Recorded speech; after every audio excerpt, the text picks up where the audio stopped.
안녕하세요. 오늘도 사연 살롱을 찾아주셔서 감사합니다. 저는 올해 30살 결혼 문턱까지 갔다가 연애시장에 다시 복귀한 박하연이에요. 직업에 귀천이었고 사람 위에 사람 없고 사람 아래 사람 없다지만 꼭 그런 건 아닌 것 같아요. 요즘 세상엔 누가 그런 생각을 갖냐고 하실지 모르겠는데 주위를 보면 엘리트 의식을 가지고 사는 사람들이 의외로 있더라고요. 자기애가 강해 스스로를 사랑하는 건 오케이. 뭐라고 할 마음 없어요. 하지만 자신이 특별하다고 해서 일반 사람들과 다르다라고 생각하고 그걸 표현하며 깎아내리는 사람. 그러면서 스스로 희열을 느끼는 건지 묘한 만족감을 느끼는 건지 모르겠지만요. 슬프게도 그런 사람이 바로 제 전남친, 결혼 문턱까지 생각했던 사람이었어요. 저는 서울에서 마케팅 직장인으로 일하고 있는데요. 벌써 입사한 지 7년이 다 되어 가네요. 회사에서는 늘 열심히 일했고 성과도 나쁘지 않았어요. 상사들에게 하연 씨만큼 일 잘하는 사람이 어디 있어? 라는 말도 자주 들었죠. 덕분에 동기들보다 빠르게 승진도 했고 업무적으로는 제 삶에 큰 불만이 없었어요. 하지만 연애만큼은 그렇지 못했어요. 20대 내내 정말 많은 실패를 겪었거든요. 어떤 사람은 제가 너무 독립적이라고 했고 또 다른 사람은 제가 일에 집중하느라 그를 소홀히 한다고 했어요. 헤어질 때마다 나한테 맞는 사람은 없는 걸까 싶었죠. 몇 번의 연애 실패 후에는 결혼이란 단어가 점점 멀게만 느껴졌어요. 그러다 작년 가을 회사 워크숍에서 만났어요. 다른 회사였는데 저희 회사보다 규모가 작아 같은 날 워크숍 일정이 잡혔더라고요. 그러다 보니 지나가며 보게 되었고 우연인지 필연인지 초대한 강연자의 강연을 같이 듣고 조별 피드백 타임에서 같은 조가 되었고 그렇게 안면을 트게 되었네요. 첫눈에 반했다는 말을 할 정도로 잘생긴 건 아니었지만 흔남이라서 그런지 왠지 편안하게 느껴졌달까요? 그리고 이번만큼은 진짜인 것 같았어요. 그가 저에게 자연스레 스며들며 드디어 제게도 진짜 사랑이 찾아왔구나 싶었으니까요. 연락처를 주고받고 서로 안부를 물을 때 오랜만에 찾아온 설레임이 정말 좋았어요. 썸 탈 때 가장 행복하다는 말이 정말 맞구나 싶었죠. 그렇게 연락하다 퇴근 후 만나기로 했을 때 워크숍에서 보던 편안한 차림이 아닌 금융권에서 일하는 사람답게 단정한 옷차림으로 약속 장소 앞에 서 있는 모습을 봤을 때 심장이 쿵쾅거리기 시작하더라고요. 이 남자 이렇게 멀끔하게 생겼었나 싶었던 거예요. 자연스럽게 만남의 횟수가 늘어갈 때마다 그는 멀리서 한눈에 보였어요. 정장은 항상 깔끔하게 다림질되어 있었고 구두는 언제나 반들반들 윤이 났거든요. 금융권에서 일한다더니 자기 관리를 참 잘하는 사람이었고 말투도 차분하고 예의 발랐죠. 특히 제가 말할 때는 눈을 마주치면서 집중해서 들어주는 모습이 인상적이었어요. 명문대 출신에 대기업 금융부서 근무라는 스펙도 매력적으로 느껴졌고요. 데이트를 할 땐 늘 깔끔한 식당을 예약해두거나 미리 알아와서 식사 때문에 고민하는 시간들이 없었어요. 한 번은 갑작스럽게 만나게 되었고 제가 그냥 길거리 포장마차에서 떡볶이 먹을까? 라고 제안했더니 살짝 미간을 찌푸렸죠. 하연 씨 같은 사람은 좀 더 좋은 곳에서 식사해야지.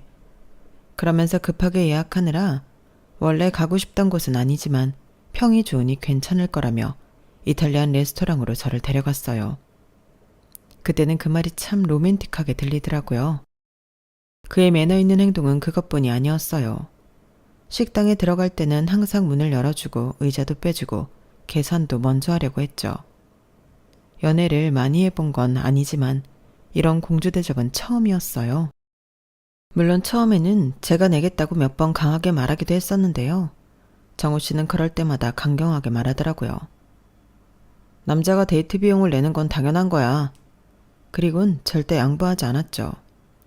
솔직히 말하면 그런 부분이 좀 답답하기도 했지만 한편으론 든든하기도 했어요. 그만큼 날 아껴준다고 느꼈고 누가 봐도 완벽한 신사라고 할 만했으니까요. 지금 생각해보니 가끔 좀 이상하다 싶을 때가 있긴 있었어요. 크게 눈에 띄는 건 아닌데 알바생에게 퉁명스럽게 대하거나 길가에서 노점상 보면 눈을 피하는 모습이 어렴풋이 보이는 듯 했거든요. 그렇다고 예의에 어긋나거나 대놓고 그랬던 건 또 아니었죠. 한 번은 카페에서 주문한 커피가 늦게 나왔다고 알바생한테 웃으며 이렇게 말하더라고요. 출근할 때 시킨 게 아니라서 다행이에요. 그랬으면 지각했을 뻔했네요. 그런 말을 들었을 땐 좀 놀랐어요. 젠틀한 사람이 이런 농담도 하나 싶었거든요. 근데 지금 생각해보면 우회적으로 돌려가게 한 거였더라고요. 음료 늦게 나왔다고 말이에요. 소중한 자기 시간 빼앗았다. 뭐 그런 셈이죠. 그리고 강남역 근처를 걷다가 길가에 자판을 펴놓은 할머니가 있었는데요. 저는 무엇을 파나 궁금해서 가까이 가려 했었는데 갑자기 신호등이 바뀌었다며 제 손을 잡고 빠르게 걷더라고요. 그땐 얼떨결에 따라가면서도 이 사람이 이렇게 서두를 때도 있었나 싶었어요. 그런데 되돌아보니 아마 그 할머니 곁에서 제가 무언가를 한다는 것 자체가 싫었던 거라는 걸 이젠 알겠네요. 그런 식으로 무언가 아닌 것 같으면서도 또 그 상황에서 그럴 수 있는 일들이라 그땐 제가 조금 예민한가 싶었어요. 누구나 단점은 있는 법이고 정우 씨의 좋은 점들이 그런 사소한 부분들을 충분히 덮어준다고 생각했거든요. 게다가 금융권에서 일하다 보니 뭐든 깔끔하고 정돈된 것을 좋아하는 성격이 된 거라고 이해했어요. 아니면 어쩌면 그냥 그날 기분이 안 좋았던 걸지도 모른다고 생각했던 날도 있었고요. 그런데 어느 날 퇴근 후 전화통화를 하고 있었어요. 엄마와 전화통화를 했었는데 엄마는 식당 일을 하고 계셨죠. 그날 엄마가 식당에 진상 손님이 와서 하던 일을 못하고 케어하느라 진땀을 뺐던 하소연을 하셨어요. 원래 그러시는 분이 아니었는데 유독 힘이 드니 그냥 어딘가에 털어놓고 싶었다며 이제껏 저도 못 봤던 모습을 보여주셨죠. 그 전화를 끊고 나니 마음이 짠했어요. 부모가 나이 드는 걸 느끼는 순간 자식들의 마음 역시 결코 가벼울 수 없다는 걸 알게 된 날이었으니까요. 그만큼 내가 성장했다는 걸 느끼기도 했지만 반대로 약해진 부모의 모습까지 오버랩되며 묘한 기분. 누군가에게 저도 위로받고 싶어지더라고요. 그래서 정우 씨를 만나자마자 이야기를 했죠. 엄마가 오늘 힘드셨나 봐. 평생 그런 이야기 안 하셨는데 오늘 진상 손님 때문에 원래 하려던 일도 못하고 시달리셨다고. 항상 강인한 엄마였는데 나이를 드시긴 드셨나 봐. 내가 더 잘해드려야겠어. 그렇게 말이 끝났지만 정우 씨는 저에게 아무 말도 하지 않더군요. 따스한 눈빛으로 공감을 보여주는 것도 아니고 묘한 침묵이 잠시 흘렀죠. 그렇게 짧은 몇 초의 시간이 지났을 무렵 정우 씨가 조심스럽게 묻더라고요. 아, 어머님이 식당 하셔? 그 질문에 저는 별 생각 없이 대답했어요. 20년 넘게 하셨어. 고깃집이야. 그 말을 듣고는 아, 그래? 대단하시네. 라고 말했지만 목소리에서 뭔가 다른 기운이 느껴졌어요. 예전 같은 따뜻함이 없었달까요? 무엇보다 엄마가 약해지신 것 같아 마음이 짠하다는데 아무런 말도 덧붙이지 않더라고요. 그래서 몇 마디 더 할까 싶었다가 멈췄어요. 이 사람은 아직 이런 걸 겪어본 게 아니라 공감하기 어렵겠구나. 그땐 그런 생각을 하고 시간이 지나면 공감할 수 있을 거라고 막연하게 넘겼던 것 같아요. 그렇게 데이트는 평소처럼 이어졌고 주말에 여행 계획을 세우며 잘 마무리했죠. 저와 정우 씨가 만난 지 2달쯤 지났을 때였어요. 제 대학 친구들과 함께하는 모임이 있었는데 정우 씨도 같이 가자고 했어요. 친구들에게 새 남자친구를 소개하고 싶기도 했고 정우 씨도 제 친구들을 만나보고 싶다고 했거든요. 물론 친구들은 새로운 남자친구 소식을 듣자마자 소개시켜달라고 성화였기에 내심 뿌듯함, 설레임, 여러 가지 마음이 교차하고 있었죠. 내 친구들 다 착해. 긴장 안 해도 돼. 제가 그렇게 말하자 정우 씨는 웃으며 대답했어요. 괜찮아. 내 직업이 사람들 만나는 거잖아. 사람 만나는 건 내가 좀 자신 있어. 그리고 하연 씨 친구들이면 당연히 착하겠지. 뭘 그런 걸 다 걱정하고 그래. 친구들을 만나기로 한 날 우리는 강남에 있는 이자카야에 갔어요. 정우 씨가 추천한 곳이었죠. 제 친구들은 이미 와서 자리를 잡고 있었어요. 5명의 친구들이 모였는데 중학교 때부터 친하게 지낸 친구들이라 서로 허물 없이 지내는 사이예요. 얘들아, 이쪽은 정우씨. 내가 말했던 그 사람이야. 친구들이 반갑게 인사를 건넸고 정우씨도 여유있게 대답했어요. 처음 만난 자리라 조금 어색할 줄 알았는데 정우씨가 대화를 이끌어가는 모습이 참 든든하고 멋져 보이더라고요. 자연스럽게 친구들에게 질문도 하고 가끔은 재밌는 농담도 해서 분위기가 금세 풀어졌거든요. 친구들도 제 남자친구 모습에 괜찮다는 눈짓을 주며 이번엔 친구를 제대로 만났다는 톡을 그 사이 보내는 친구도 있었네요. 한참 이야기가 오가던 중에 친구들이 서로의 근황을 물었어요. 민지는 외국계 회사에 다니고 있었고 수연이는 대학원에서 연구를 하고 있었죠. 효진이는 작은 디자인 회사를 차려서 응원하고 있었고요. 그리고 지은이는 나 요즘에 부모님 카페 일 도와드리고 있어.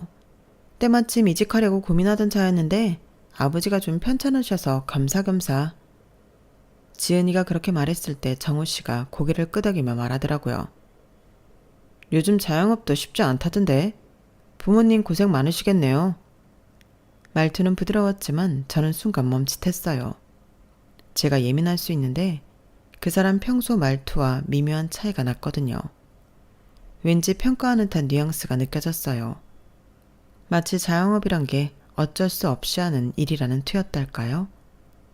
지은이는 자영업이 쉽지 않다는 건 대한민국 사람이 다 아는 사실이지만 실제 겪어보니 더하다며 아무렇지 않게 받아 넘겼지만 제 마음은 묘하게 불편했어요.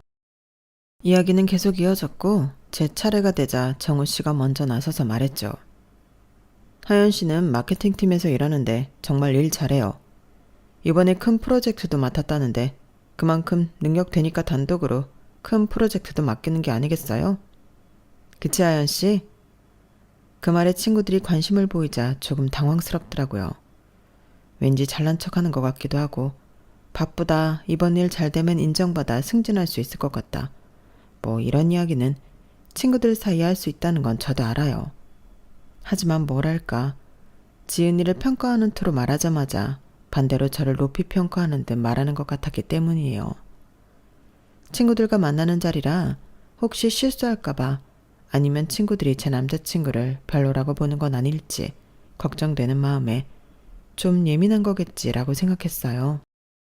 다른 친구들 모두 정우 씨의 말에 크게 불편함을 느끼거나 눈치 주는 일 없이 이야기는 계속 재미있게 이어졌으니까요. 저는 간략하게 요즘 하는 일에 대해 설명했어요. 그러다 자연스럽게 가족 이야기가 나왔고 친구들이 제 부모님 안부를 물었죠. 엄마? 여전히 식당 하시지. 너희도 알잖아. 워낙 벌려놓은 게 있으니까. 그래도 나이를 드시긴 드셨나 봐. 지난번엔 하소연 하시더라고. 아버지는 뭐 그대로야. 제가 대답하자 정우 씨가 또다시 끼어들었어요. 그러고 보니 하연 씨 어머님도 고깃집 하시느라 많이 힘드시긴 할 것 같네. 요즘 자영업이 여러모로 어렵다잖아. 나이가 드실수록 더 그렇겠지. 그래도 그런 부모님 밑에서 자라서 그런지 하연 씨 참 멋져. 말은 칭찬 같았지만 왠지 엄마를 평가하는 말투가 느껴졌어요. 요즘 자영업도 쉽지 않은데라는 말을 2번이나 반복한 것도 신경 쓰였고요. 다른 친구들은 아무렇지 않게 넘어갔지만 저만 묘하게 마음이 불편했어요. 모임이 끝나고 집으로 돌아가는 길에 정우 씨가 묻더군요. 혹시 나 오늘 실수한 거 없어? 내가 너무 말을 많이 했나 싶기도 해서. 친구들 성격이 다 좋아서 나도 모르게 편하게 대한 건 아니지 싶어. 진짜 자기 친구들 다 괜찮더라. 특히 민지 씨랑 수연 씨는 대화가 잘 통했어. 다들 좋아했어. 근데 내가 좀 예민한 걸 수 있는데 우리 엄마도 그렇고 지연이네 부모님 얘기할 때도 그렇고 뭔가 평가하는 것 같아서 좀 그랬어. 제가 솔직하게 말하자 정우 씨는 놀란 표정을 지었어요. 응? 그런 의도 전혀 없었는데. 내가 뭘 평가했다고 해. 오히려 열심히 사시는 걸 칭찬하려고 한 거였지. 요즘 경기도 안 좋고 자영업자들 힘들다는 뉴스도 많이 나오잖아. 그래서 걱정되는 마음에 그랬던 건데. 내가 무슨 단어나 이상하게 말했어? 그런 적 없는데. 이상하다. 정우 씨의 해명을 들으니 제가 너무 예민하게 굴었나 싶었어요. 어쩌면 제가 엄마의 직업에 대해 스스로 컴플렉스가 있어서 그런 건지도 모르겠다는 생각까지 들었죠. 평소와 묘하게 다른 말투가 거슬리긴 했지만 표면상으로 보면 정우 씨 말대로 특별하게 말했거나 다른 단어를 선택한 것도 아니니까요. 듣고 보니 그런 것 같기도 하네. 미안해. 내가 좀 예민했나 봐. 친구들하고 만나는 자리라 혹시 자기 밉보일까 싶어서. 아니야. 네 마음 충분히 이해해. 앞으로는 더 조심할게. 그렇게 그날 일은 넘어갔지만 이상하게 묘한 기분은 쉽게 가시지 않았어요. 그 일이 있고 2주쯤 지났을 때였죠. 주말 데이트를 위해 정우 씨와 만나기로 했고 점심을 먹은 뒤 한강공원을 산책하기로 했어요. 날씨가 좋아서 산책하기 딱 좋은 날이었거든요. 우리는 한강변을 걷다가 배가 출출해져서 간식을 사 먹기로 했어요. 한강공원 주변에는 포장마차들이 즐비했고 저는 그 중에서 떡볶이 파는 곳이 그날따라 유독 눈에 들어오더라고요. 저기서 떡볶이 먹을까? 냄새 되게 맛있는데? 제가 그렇게 말하자 정우 씨는 떡볶이 포장마차를 힐끗 쳐다보더니 미간을 살짝 찌푸렸어요. 저런 데서 먹자고? 포장마차 위생 상태가 안 좋다는 건 뉴스에도 많이 나오잖아. 물도 마음대로 쓸 수 없어서 받아 쓰는데 얼마나 깨끗하겠어? 떡볶이 먹고 싶어? 주문할까? 주문한 건 바로 해서 주는 거랑 또 맛이 다르잖아. 괜찮아. 나도 전에 여기서 몇 번 먹었는데 맛있었어. 위생상 문제 있었으면 진작 장사 못했겠지. 예전하고 다르게 요즘은 포장마차 위생 상태도 점검 나온다잖아. 그래도 정우 씨의 표정이 밝아지지 않자 저는 다른 선택지를 제안했어요. 아니면 저기 편의점에서 간식 살까? 그제서야 정우 씨는 안도의 표정을 지으며 고개를 끄덕였죠. 우리는 편의점에서 삼각김밥과 음료수를 사서 한강변 벤치에 앉았어요. 맞은편에는 여전히 포장마차들이 있었고 많은 사람들이 줄을 서서 기다리고 있었고요.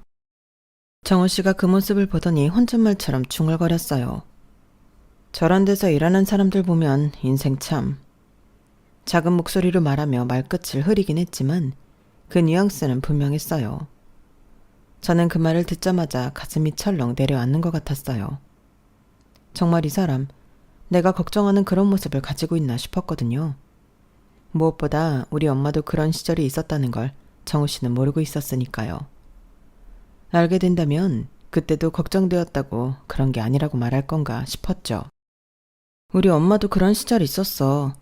처음에는 작은 포장마차에서 시작하셨어. 처음부터 시작이 좋으면 좋겠지만 사실 그런 사람 몇이나 된다고. 밑바닥부터 시작해 스스로를 증명하듯 더 키워나가는 거지. 혹시나 싶어 꺼낸 제 말에 정우 씨는 당황한 듯 고개를 돌렸어요. 그러더니 빠르게 화제를 돌리더군요. 아, 그러셨구나. 힘드셨겠네. 그래도 지금 노점상에서 하는 게 아니면 된 거지 뭐. 그나저나 요즘도 편의점 음식 잘 나오네. 생각보다 이거 맛있다, 그치? 그렇게 말하면 삼각김밥을 한 입 베어 물었어요. 대화는 갑자기 끊겼고 어색한 침묵이 흘렀죠. 저는 그때 정우 씨의 표정을 똑똑히 기억해요. 당혹감과 불편함, 그리고 어딘가 약간의 속내를 알 수 없는 미묘함이 섞인 표정이었어요. 그날 데이트는 별일 없이 마무리됐지만 그 순간의 기억은 제 마음 한구석에 남더군요. 정우 씨는 대놓고 말하진 않았지만 속으로는 식당 일은 천한 일이라는 인식이 굳건한 건 아닐까 내심 걱정이 들기 시작했거든요. 그리고 그건 제 엄마도 예외가 아니라는 게 더 큰 문제였어요. 아니 오히려 왜 하필이면 저희 엄마가 그런 일을 하셔? 라고 대놓고 말하지 않았지만 왠지 모르게 우회적으로 그렇게 말하는 건 아닐지 저 스스로 위축되기도 했네요. 하지만 저는 또다시 스스로를 달랬어요. 완벽한 사람은 없어. 정우 씨도 자기 생각이 있겠지. 그리고 아직 엄마를 만나본 것도 아니잖아. 섣부르게 판단하지 말자고 말이에요. 미묘한 알 수 없는 그 선을 넘나드는 그 점 외에는 정말 좋은 사람이었으니까요.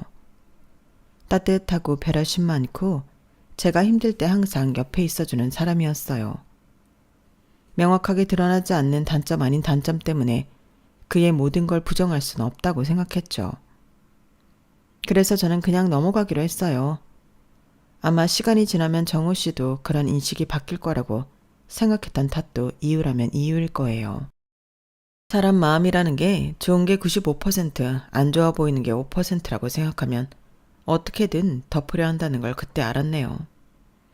문제는 다 지나고 보니 그 5%의 단점이 95%의 장점을 마이너스로 만들고도 남는다는 걸 알았지만요. 이래서 사람은 많이 만나보라고 하나 봐요. 여하튼 그로부터 몇 주 후 저는 오랜만에 대학 동기인 진우를 만났어요. 진우는 제가 대학 시절부터 친하게 지낸 친구로 졸업 후에도 종종 만나는 사이였죠. 원래는 IT 회사에서 일했는데 최근에 회사를 그만두고 다른 일을 하고 있다고 했어요. 그날 저는 퇴근 후 정우 씨와 만나기로 했는데 약속 시간보다 일찍 도착한 상태였죠. 마침 그때 진우가 연락이 왔는데 근처에서 배달 일을 하고 있다면서 잠깐 만나자고 하더라고요.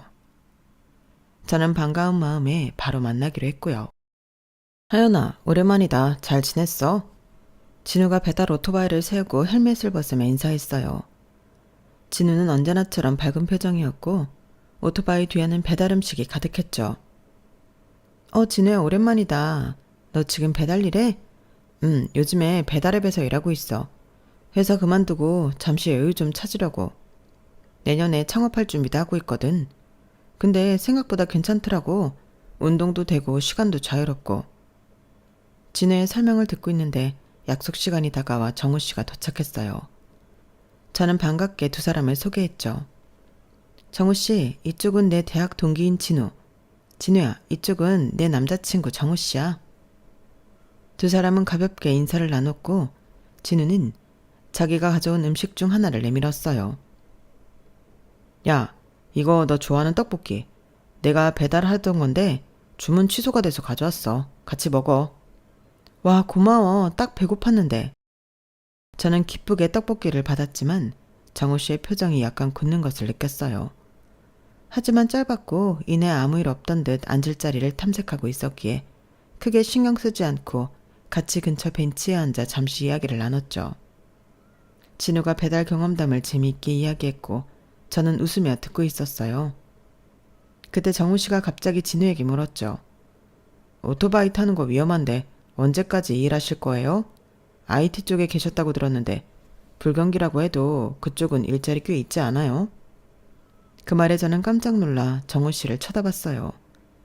진우 역시 잠시 당황하는 것 같았지만 이내 웃으며 대답했죠. 아, 일시적인 거예요. 내년에 창업을 준비하는데 매일 앉아서 기획만 했더니 답답해서 머리도 좀 식힐 겸 용돈벌이도 할 겸. 그래도 생각보다 괜찮아요. 걱정해 주시는 마음 감사합니다. 정우 씨는 고개를 끄덕이긴 했지만 표정에서 의구심이 느껴졌어요. 그리고 진우가 다음 배달을 위해 자리를 뜨기 전 정우 씨가 또 한마디 덧붙였죠. 나중에 창업하실 때 조언 필요하시면 연락하세요. 제가 금융 쪽에서 일하니까 도움 드릴 수 있을 거예요. 언뜻 보면 친절한 제안이었지만 그 말투에서 저는 왠지 정우 씨의 특권의식, 우월의식이 느껴지는 것 같았어요. 내가 당신보다 높은 위치에 있으니 도움을 줄 수 있다는 뉘앙스가 느껴졌던 거죠. 제 생각과 다르게 진우는 아무렇지 않게 고맙다고 말하며 자리를 떠났고요. 진우가 떠나자마자 정우 씨가 저에게 말했어요. 저 친구 왜 그런 일 해? IT 회사 다닌다며? 그만두고 창업 준비 중이래. 잠시 하는 거라고 했잖아. 아무리 그래도 IT 단기 알바 자리도 많은데 알바를 할 거면 같은 계통의 것을 해야 이력서에 적을 거라도 있지. 하연 씨, 저런 친구들이랑 어울리면 괜히 수준 떨어질 수 있으니 조심해. 그 말을 듣는 순간 제 귀를 의심했어요. 정우 씨가 그런 말을 할 거라고는 상상도 못했거든요. 게다가 진우는 대학 때부터 제 소중한 친구였고요. 무슨 소리야? 수준이 떨어진다니. 나랑 같은 대학 나왔어. 물론 내가 서울대를 나온 건 아니지만 수준이 떨어질 정도로 말을 하찮은 대학도 아니라는 거 정우 씨도 알잖아. 좋은 회사 다니던 애고 회사 다녀봤자 남한테 좋은 일 시킨다고 자기 일 하고 싶다는 애야. 그리고 일에 귀천이 어딨다고 그런 말을 해. 제가 어이없기도 했지만 지금까지 의심했던 게 확신이 되는 것 같아 화를 냈어요. 그러자 정우 씨는 당황하며 바로 사과를 하더라고요. 미안해, 그런 뜻이 아닌데 내가 말재주가 없다 보니까 마음을 다르게 표현했나 봐. 단지 나는 하연 씨가 그러는 것처럼 친구들도 자신의 일에 좀 더 집중했으면 하는 바람에서. 그렇지 않은 친구랑 다니다 보면 사람이니까 마음이 해이해지고 다른 생각을 할 수 있는 거니까. 그러니까 나는 지금 하연 씨 모습이 좋아서 그런 모습을 잃지 말았으면 좋겠다는 마음에서 한다는 소리가 직설적으로 나가면서 오해가 되었나 봐. 내 마음은 그게 아니었어. 미안해. 그렇게 사과하는 정우 씨를 보니 제 마음도 누그러졌어요. 어쩌면 정말로 제 성장과 친구를 걱정하는 사회 선배로서의 마음에서 한 말일지도 모르겠다는 생각이 들었죠. 하지만 그날 이후로 저는 정우 씨에게 다른 친구들을 소개시키는 것을 꺼리게 됐어요. 정우 씨는 아마도 스스로도 모르게 사람들을 계층으로 구분하고 있었던 것 같아요. 그리고 그 기준으로 저의 인간관계까지 평가하고 있었고요. 하지만 이내 사과하는 글을 보면서 그때까지도 저는 이게 사소한 단점일 뿐이라고 생각했네요. 하지만 그런 생각도 얼마 가지 않았어요. 곧 모든 것이 확연히 드러나는 사건이 발생하고 말았네요.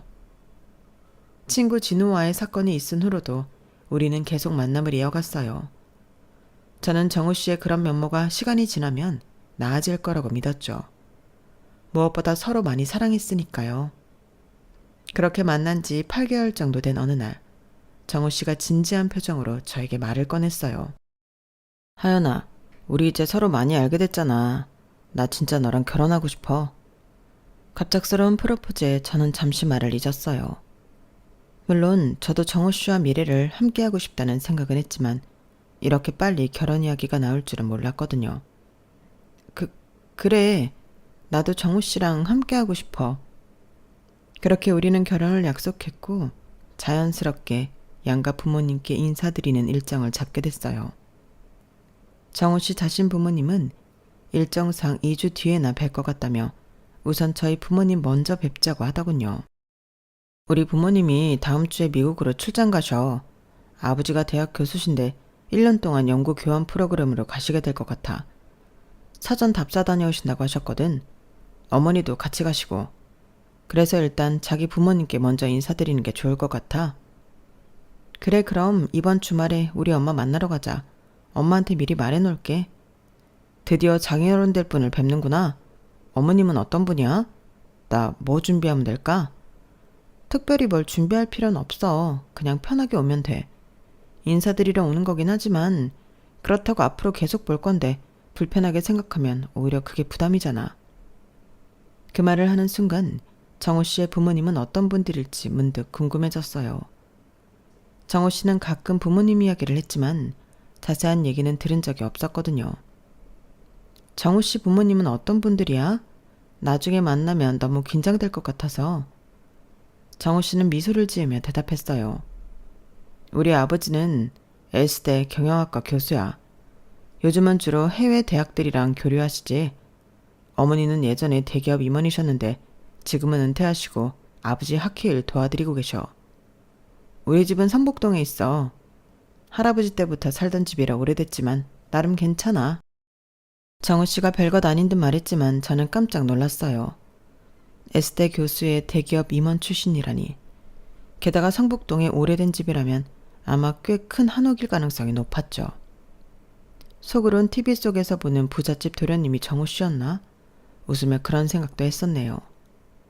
저의 그런 생각을 모르는 정우 씨가 계속 말을 이어갔어요. 아, 그리고 집에 가보면 도우미분이 계셔. 이모라고 부르긴 하는데 진짜 이모는 아니니까 혹시 놀라지 마. 나 어릴 때부터 우리 집에서 일하셔서 가족 같은 분이야. 아마 다다음 주쯤이면 정원사 아저씨도 이제 본격적으로 출근할 거라 마당에서 뵙는 분은 정원사 아저씨니까 너무 격식 차려서 인사할 건 없어. 그제서야 정우 씨의 행동이 조금 이해가 됐어요. 어쩌면 그의 계층의식은 타고난 게 아니라 그렇게 자라온 환경 탓일 수도 있겠다는 생각이 들었죠. 가정부가 있는 집에서 자라며 부모님도 모두 사회적으로 성공한 사람들이었으니 세상을 바라보는 관점이 저와는 다를 수밖에 없었을 거예요. 사실 저도 잘 모르지만 TV 속 부잣집 도련님들을 보면 그런 경우가 많았고 정우 씨도 그럴 수 있겠다 싶었던 거죠. 하지만 그게 꼭 변명처럼 당연시되는 건 아니라 생각했어요. 많은 부유한 집안 출신들도 다른 사람들을 존중하며 살아가니까요. 오히려 정우 씨가 좋은 환경에서 자랐다면 다른 사람들의 어려움을 더 이해하고 공감할 수 있어야 하는 것 아닐까요? 자란 환경을 듣자 이해가 되면서도 꼭 그게 면죄부는 될 수 없다는 이중적인 생각들이 머릿속을 가득 메웠죠. 그렇게 주말이 다가오면서 저는 점점 더 긴장되기 시작했어요. 엄마에게는 정우 씨에 대해 좋은 점만 이야기했고 계층의식 같은 부분은 미리 언급하지 않았어요. 제가 예민할 수도 있고 막상 어른들을 만나면 또 안 그럴 수도 있다는 생각이 들었으니까요. 저는 그저 두 사람이 만나서 서로 좋은 인상을 갖게 되기를 바랄 뿐이었죠. 드디어 주말이 찾아왔고 정우 씨에게 제 부모님을 소개할 날이 되었어요. 아니, 정확히는 저희 어머니를 소개할 날이었죠. 아버지는 오래전에 돌아가셨으니까요. 정우 씨는 제게 편하게 입고 오라고 했지만 막상 약속 장소에 나타났을 때는 세미정장 차림이었어요. 셔츠는 주름 하나 없이 다림질되어 있었고 구두는 반들반들 윤이 나고 있었죠. 평소보다 훨씬 격식을 차린 모습이었죠. 와, 정장까지는 아니지만 굉장히 멋있게 차려입었네? 제가 칭찬하자 정우 씨는 쑥스러운 듯 미소를 지었어요. 솔직히 정장으로 오고 싶었어. 첫 인사드리는 자리니까. 근데 너무 과하면 부담스러울까봐 이 정도로 타협했지. 그가 넥타이를 만지작거리며 자랑스럽게 말했어요. 그래도 잘 보이고 싶어서. 그 말을 듣자 제 마음이 살짝 녹아내렸어요. 어쩌면 제가 정우 씨를 너무 색안경 끼고 보는 건 아닐까. 그저 첫 인사에 긴장한 평범한 청년일 뿐인데 제가 지나치게 예민하게 구는 것은 아닐까 하는 생각이 들었죠. 택시를 타고 가면서 저는 정우 씨의 긴장을 풀어주려 노력했어요. 너무 긴장하지 마. 우리 엄마는 식당을 20년 넘게 하시면서 온갖 사람들을 다 만나봤거든. 산전수전 다 겪으셨다고 해야 할까? 그래서 사람을 참 편하게 대해주시는 스타일이야. 정우 씨는 제 말에 고개를 끄덕였지만 순간 미간이 살짝 찌푸려지는 것을 놓치지 않았어요. 뭔가 마음에 들지 않은 건가? 싶었지만 금세 표정을 밝게 바꾸더군요. 알았어. 그래도 처음 뵙는 거라 떨리네. 괜찮아. 긴장할 거 하나 없어. 그냥 맛있게 먹고 오면 돼. 엄마가 식당 하시는 분이라 음식 맛나게 먹는 사람을 제일 좋아하시거든. 아, 그렇겠구나. 정우 씨가 희미하게 대답했어요. 그의 표정이 잠시 굳어진 것 같았지만 제가 말을 이어가자 곧 평온한 표정으로 돌아왔죠. 좋은 음식 취향이 있으시나? 특별히 좋아하시는 요리가 있으신가? 그런 건 없어. 그냥 진심으로 맛있게 먹는 모습을 보시는 걸 좋아하셔. 식당 하는 사람들이 다 그렇잖아. 자기 음식 맛있게 먹어주면 그게 최고의 칭찬이니까.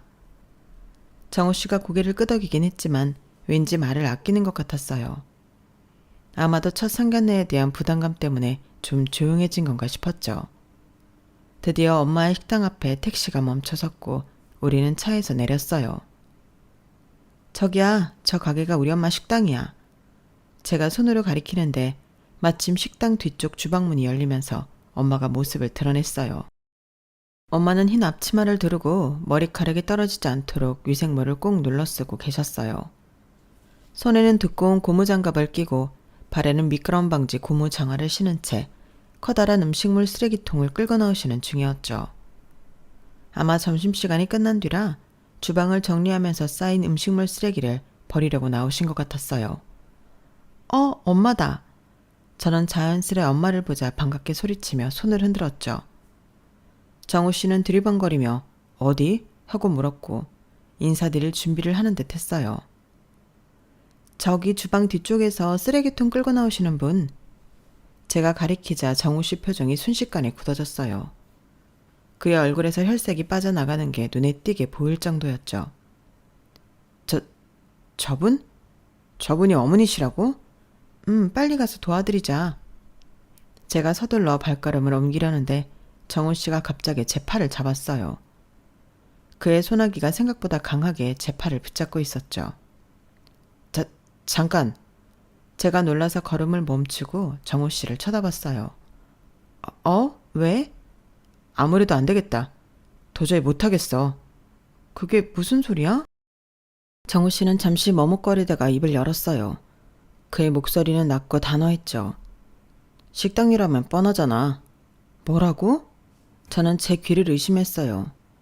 정우 씨의 시선은 쓰레기통을 끌고 가는 엄마에게 고정되어 있었는데 이내 그의 눈빛이 차갑게 변하더군요. 내가 아는 사람 맞나 싶을 정도였죠. 그래도 난 기대하고 온 건데 식당 일이라고 해도 카운터도 있을 수 있고 많잖아. 그런데 식당 일에서도 저렇게 허드렛 일 하시면 정우 씨가 미간을 찌푸리며 나머지 말도 이어가더군요. 니네 집 수준도 뻔한 거지. 순간 제 머릿속이 하얘졌어요. 이 사람이 지금 제 앞에서 제 엄마를 보면서 이런 말을 하고 있다니 믿기지 않았죠.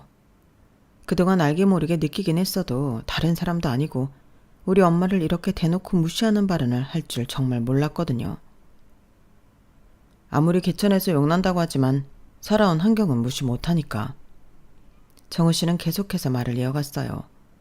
그의 목소리에는 이제 어떤 망설임도 없었죠. 오히려 차갑고 담담하게 현실을 직시하는 듯한 어조였어요. 그래도 난 어떻게든 너 하나만 보고 가려고 했는데 아무래도 안 되겠다. 이렇게 내 눈앞에서 본 이상 더 이상은 힘들겠어. 저는 충격과 분노로 온 몸이 떨렸어요. 목구멍까지 올라온 말들이 있었지만 너무 화가 나서 오히려 아무 말도 나오지 않더라고요. 이 사람 대체 무슨 생각으로 이런 말을 서슴없이 쥐거리는 걸까? 슬슬 분노가 차오르기 시작했죠. 정우 씨는 제 눈을 똑바로 쳐다보며 단호하게 말했어요. 우리 파혼하자. 말을 마치자마자 정우 씨는 뒤돌아서 도로변으로 걸어가더라고요. 그리고는 지나가던 택시를 잡아타더니 순식간에 사라져버렸어요. 저는 그 자리에 그대로 서서 멍하니 그의 뒷모습을 바라볼 뿐이었죠. 마치 영화의 한 장면처럼 비현실적인 상황이었어요. 어처구니가 없더라고요. 화도 나고 당황스럽기도 하고 수치심도 느껴졌어요. 무엇보다 대꾸 한마디 못한 것이 정말 억울했죠. 쏟아부을 준비를 했는데 자기 할 말만 하고 꽁무니를 빼다니 그 순간 정우 씨의 말이 제 머릿속에서 울려 퍼졌어요. 식당이라면 뻔하잖아. 어떻게 그런 말을 할 수 있을까요? 엄마는 쓰레기를 버리고 오시다가 저를 발견하고 손을 흔들었어요. 하연아 왔구나. 예비사위는 어디 갔어? 저는 뭐라고 대답해야 할지 몰라 그저 억지미소만 지었네요. 엄마에게 당장 정우 씨가 한 말을 전할 수는 없었거든요. 그런 모욕적인 말을 굳이 엄마가 알게 하고 싶지 않았어요. 같이 왔는데 갑자기 급한 일이 생겼대. 다음에 다시 올게. 엄마는 의아한 표정을 지으셨지만 더 묻지 않으셨어요. 그래, 아쉽네. 너라도 그럼 잠깐 들어왔다가. 저는 엄마와 함께 식당으로 들어갔어요. 하지만 정우 씨의 말이 계속 머릿속을 맴돌았고 도저히 평정심을 유지할 수 없더군요. 저는 결국 톡을 보냈어요. 후회할 텐데 괜찮아? 놀랍게도 정우 씨는 이 메시지는 바로 읽었어요. 그리고 잠시 후 답장이 왔죠. 후회? 난 그런 거 모르는데. 화면을 보는 순간 저는 폭발할 것 같았어요. 지금까지 느꼈던 모든 불편함과 불쾌함이 한꺼번에 밀려오는 걸 느꼈죠. 모든 점들이 이제 자연스레 하나로 연결되더군요. 정우 씨의 알바생에 대한 태도, 길거리 노점상을 보는 눈빛, 진우를 평가하던 말투, 모든 것이 결국 이런 결말을 향해 달려오고 있었던 거예요. 저는 가슴속 깊은 곳에서 올라오는 분노를 느꼈어요. 단순히 정우 씨에 대한 분노가 아니라 그동안 제가 눈치채고도 넘어갔던 모든 순간들에 대한 후회와 자책감까지 섞인 복잡한 감정이었죠. 하지만 이대로 끝낼 수는 없었어요. 제 핸드폰 갤러리를 열어 특별한 사진 한 장을 찾아냈어요. 그리고 그 사진을 정우 씨에게 보냈죠. 그 사진은 엄마가 1호점 개업식 때 찍은 리본 커팅 사진이었어요. 사진 중앙에는 엄마가 환하게 웃으며 커다란 가위로 리본을 자르고 계셨고 그 옆에는 저와 할아버지 그리고 초기 직원들이 함께 서 있었죠. 간판에는 지금은 누구나 다 아는 유명 체인점 이름 땡땡 한상 차림이 크게 써 있었고 그 아래로 1호점 개점식 2000땡땡 3월 28일이라는 현수막이 걸려 있었어요. 사진 하단에는 보도 사진처럼 땡땡일보 제공이라는 글자도 선명했고요. 그리고 간단한 메시지를 함께 보냈어요. 우리 엄마 그냥 식당 일 하는 거 아니야. 전국적인 매장 가진 창업주셔. 식당업계에서는 전설적인 인물이지. 처음에는 작게 시작하셨지만 이제는 가맹점 관리하고 브랜드 총괄하시는 사업가셔. 나도 전에 본사 마케팅 일 도운 적 있고. 정말 후회 안 해? 이번에도 역시 바로 읽었는지 메시지 옆 숫자가 바로 사라지더군요. 하지만 답장은 오지 않았어요. 순간 너무 내가 유치했나 싶더라고요. 보나마나 강약 약각인 사람인데 그런 사람 눈높이에서 유치하게 굴었으니 나 같아도 대꾸하기 싫었겠다 싶었어요. 하지만 적어도 우리 엄마가 당신이 무시할 정도로 형편없는 사람이거나 허드렛 일 하며 힘들게 사시는 분은 아니라는 걸 보여줬다고 생각하고 마음의 평정심을 찾아갔어요. 아니, 정확하게 말하면 그러려고 했죠. 더 이상 어떤 연락도 무의미했고 계속 연락한다면 오히려 제가 목매다는 꼴이 될 테니까요. 끝이 찝찝하게 끝난 게 못내 아쉬웠지만 어차피 내 짝이 아니었다는 생각에 똥차 잘 치웠다고 생각하고 엄마가 준 커피 한 잔을 마시며 엄마 가게에 앉아 있었네요. 그렇게 10분쯤 지났을까? 가게 문이 열리더니 정우 씨가 환하게 웃는 모습으로 들어오는 거예요.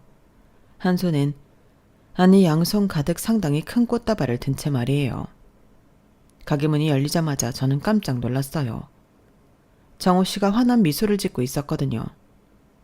불과 얼마 전까지만 해도 식당 일하면 뻔하잖아 라며 뒤돌아서서 떠났던 그 사람이 이제는 양손 가득 거대한 꽃다발을 들고 마치 아무 일도 없었다는 듯 서 있었으니까요. 하연아, 정우 씨가 반갑게 소리쳤어요. 마치 그가 분위기를 망친 게 아니라 제가 그랬다는 듯한 어조였죠. 그러더니 엄마를 향해 큰 소리로 인사하더군요. 어머니 안녕하세요. 빈손으로 오는 건 예의가 아닌 것 같아 이 사람 먼저 보내고 급하게 꽃 좀 사오느라 늦었습니다. 혹시 제가 잠깐 자리를 비운 사이 하연 씨가 이상한 소리하고 그런 건 아니겠죠? 카운터에 앉아 계시던 엄마는 웃으며 정우 씨에게 다가갔어요. 만나서 반가워요. 하연이 엄마예요. 급한 일이 생겨서 갔다고 다시 온다고 말하더니 이렇게 서프라이즈 하려고 그랬어요? 어머, 우리 하연이 복 받았네. 아, 복은 제가 받았죠. 어머님 힘든 일 하시느라 고생하셨을 텐데 하연 씨 낳아주시고 이렇게 예쁘고 능력 있는 여성으로 키워주시기까지 정말 대단하세요. 어머, 우리 하연이가 그렇게 좋아요? 만나자마자 비행기를 마구마구 태우네. 어지러우니까 그런 말 앉아서 해요. 하연아, 너는 남자친구가 왔는데 표정이 왜 그래? 여기 앉아 있어요. 주방 마무리하고 나올 테니. 그렇게 말씀하시곤 엄마는 주방으로 들어가셨어요. 저는 차갑게 말했죠. 왜 왔어? 왜 오긴 어머니한테 인사드리기로 했잖아. 인사드리러 왔지. 설마 아까 내가 이상한 말 했다고 그 말 진심이라고 믿는 건 아니지? 내가 아까 말했잖아. 난 후회하는 일 안 한다고. 자기가 꽃 같은데 돈 쓰는 거 싫어하니까 그렇게 말할 수밖에 없었어. 어머님들은 꽃 좋아한다고 우리 엄마가 그랬거든. 나이가 들수록 꽃 선물 받을 일이 없어서 꽃 선물 받으면 좋다고. 그래서 그랬지. 미안. 내가 너무 심하게 말했지? 자기 놀란 마음 알아. 근데 그렇게 안 했어 봐. 내가 그때 택시 타고 혼자 꽃 사러 갈 수나 있었겠어? 아마 빈손으로 여기 앉아서 어머님하고 이야기하고 있었을걸? 점수도 못 따고 말이야. 봤지? 어머니 꽃다발 보시더니 환하게 웃음 지으시는 거. 이런 게 필요하다니깐. 어찌나 말을 청산유수처럼 잘 하시던지. 정말 주둥아리를 꼬매고 싶다는 생각이 저도 모르게 머릿속에 떠올랐어요. 제가 평소에 이 사람처럼 정호 씨를 하대하는 생각을 단 1%만 했어도 생각보다 손이 먼저 나가서 주둥이를 때리는 건데 아쉽다는 생각이 들 정도였죠. 그 입 다물어. 왜? 아직 화 안 풀린 거야? 그래도 어머님한테 별말 안 한 거 보면 자기도 내가 한 말 거짓말이라는 거 안 거잖아. 역시 우리는 잘 통해. 그나저나 어머님 주방에 정리하실 게 많으신가? 오래 걸리시네. 안 되겠다.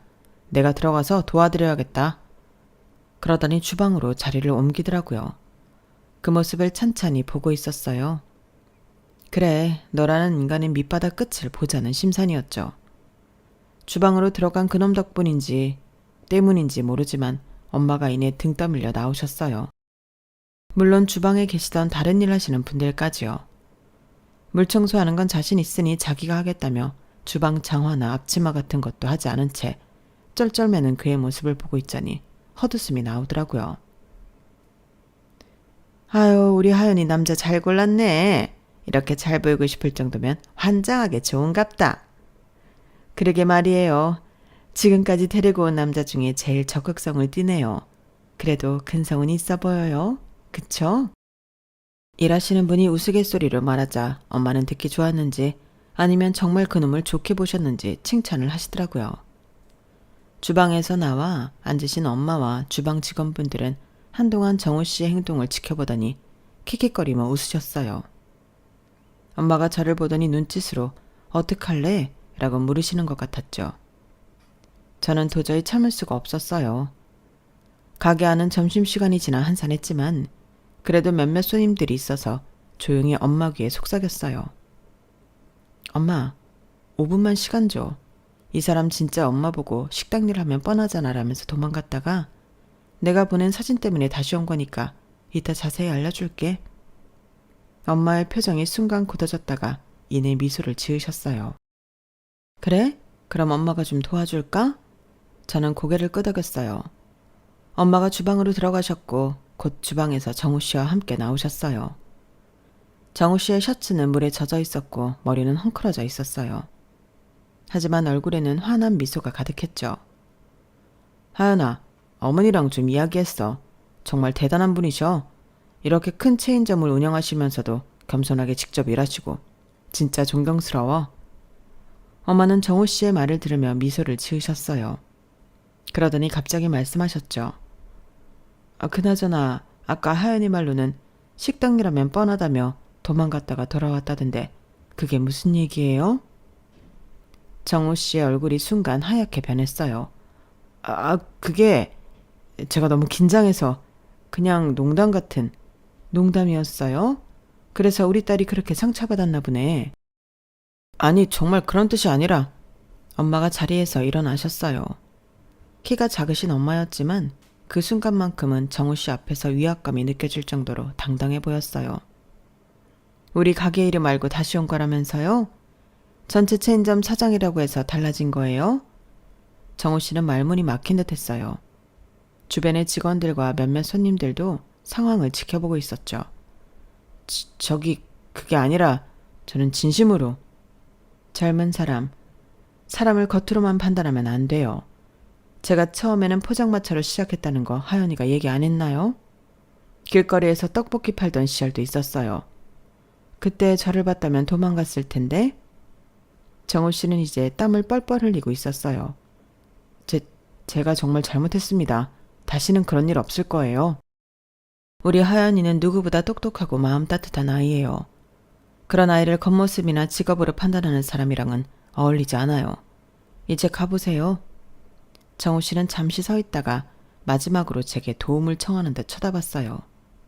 하지만 저는 차가운 눈빛으로 그를 바라볼 뿐이었죠. 그 이름 하나에 흔들릴 정도면 넌 나랑 안 맞아. 제가 단호하게 말했어요.